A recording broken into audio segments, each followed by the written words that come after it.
वराहवदनायै नमः। ॐ वाराह्यै नमः। ॐ वररूपिण्यै नमः। ॐ क्रोडाननायै नमः। ॐ कोलमुख्यायै नमः। ॐ जगदम्बायै नमः। ॐ तारुण्यै नमः। ॐ विश्वेश्वर्यै नमः। ॐ शङ्खिन्यै नमः। ॐ चक्रिण्यै नमः। ॐ खड्गशूलगदाहस्तायै नमः। ॐ मुसलधारिण्यै नमः। ॐ हलसकादिसमायुक्तायै नमः। ॐ भक्तानाम् अभयप्रदायै नमः। ॐ इष्टाराध्यायै नमः।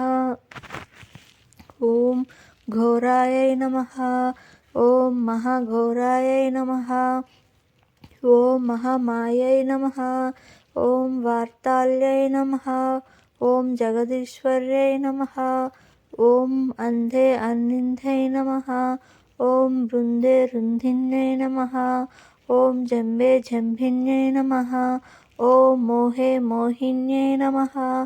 ॐ स्तम्भे स्तम्भिन्यै नमः। ॐ देवेशे नमः। ॐ शत्रुनाशिन्यै नमः। ॐ अष्टभुजायै नमः। ॐ चतुरस्तायै नमः। ॐ उन्मत्तभैरवाङ्कस्तायै नमः। ॐ कपिललोचनायै नमः। ॐ पञ्चम्यै नमः। ॐ लोकेशै नमः। ॐ नीलमणिप्रभायै नमः। ॐ अग्निनाप्रत्यकाशायै नमः। ॐ सिंहारूढायै नमः। ॐ त्रिलोचनायै नमः। ॐ श्यामलायै नमः। ॐ परमायै नमः। ॐ ईशान्यै नमः। ॐ नीलायै नमः। ॐ इन्दीवरसन्निभायै नमः। ॐ घनस्तनसममोपितायै नमः।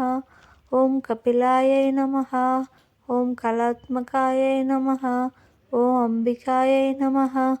ॐ जगद्धारिण्यै नमः। ॐ भक्तोपद्रवनाशिन्यै नमः। ॐ सगुणायै नमः। ॐ निष्कलायै नमः। ॐ विद्यायै नमः। ॐ नित्यायै नमः। ॐ विश्वशङ्कर्यै नमः। ॐ महारूपायै नमः। ॐ महेश्वर्यै नमः। ॐ महिनात्रितायै नमः। ॐ विश्वव्यापिन्यै नमः। ॐ देव्यै नमः। ॐ पशूनाम् अभयकर्त्यै नमः। ॐ कालिकायै नमः। ॐ भद्रायै नमः। ॐ भयदायै नमः। ॐ बलिमांसमहाप्रियायै नमः। ॐ जयभैरव्यै नमः। ॐ कृष्णाङ्गायै नमः। ॐ परमेश्वरवल्लभायै नमः। ॐ सुधायै नमः। ॐ सूत्यै नमः। ॐ सुरेशान्यै नमः। ॐ ब्रह्मादिवरदायिन्यै नमः। ॐ स्वरूपिण्यै नमः। ॐ सुराणाम् अभयप्रदायै नमः। ॐ वाराहीदेहमुद्भूतायै नमः। ॐ श्रोणीवारलासे नमः। ॐ क्रोधिन्यै नमः। ॐ नीलासै नमः। ॐ सुभदायै नमः।